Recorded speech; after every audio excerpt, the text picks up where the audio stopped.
One of the best defenses we can have against weeds, diseases, and in many cases insects and even winter injury on our lawns in Oklahoma is just good lawn maintenance. And the things that you do between now and the end of summer and getting into fall to prepare these lawns to go through the rest of the summer and into fall are going to be very, very important on defending the lawn against some of these pests and these problems that we have. Now, last year in Oklahoma, you may recall that we had a good deal of winter injury, and many lawns in Oklahoma actually were lost completely and had to be replanted simply because of the low winter temperatures. One of the really important things that you want to do now is look at your mowing height on Bermuda grass lawns in particular, because as we get into this stressful time of the season, we want to raise the height of our mower to at least 3 inches and mow this Bermuda grass at about that height. This will encourage shading and cooling of the soil so that you'll have less evaporation and less water loss from the soil. Also, you'll have more of a food reserve area in the grass itself, so that this will encourage deeper root penetration. Another thing that you want to be thinking about right now on your lawns is looking at perhaps that last application of nitrogen fertilizer. Bermuda grass lawns prefer about 1 pound of actual nitrogen per 1,000 square feet every 6 to 8 weeks until late in the summer. But we're getting late into the summer now, and so it's about the time that you'd want to put on that last application of nitrogen, then follow it later on in the season with a complete fertilizer or a winterizer fertilizer.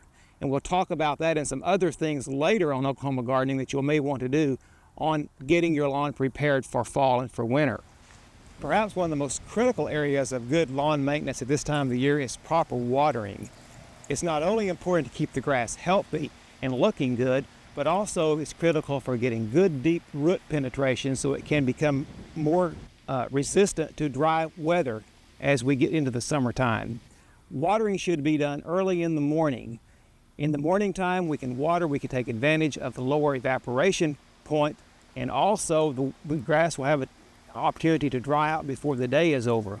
Watering in the midday, of course, increases evaporation, and watering late at night will mean that the grass will go into the nighttime wet, and the high humidity, the high moisture, and the dark temperatures are ideal conditions for diseases to build up on the lawn. So water early in the morning or as early in the day as possible.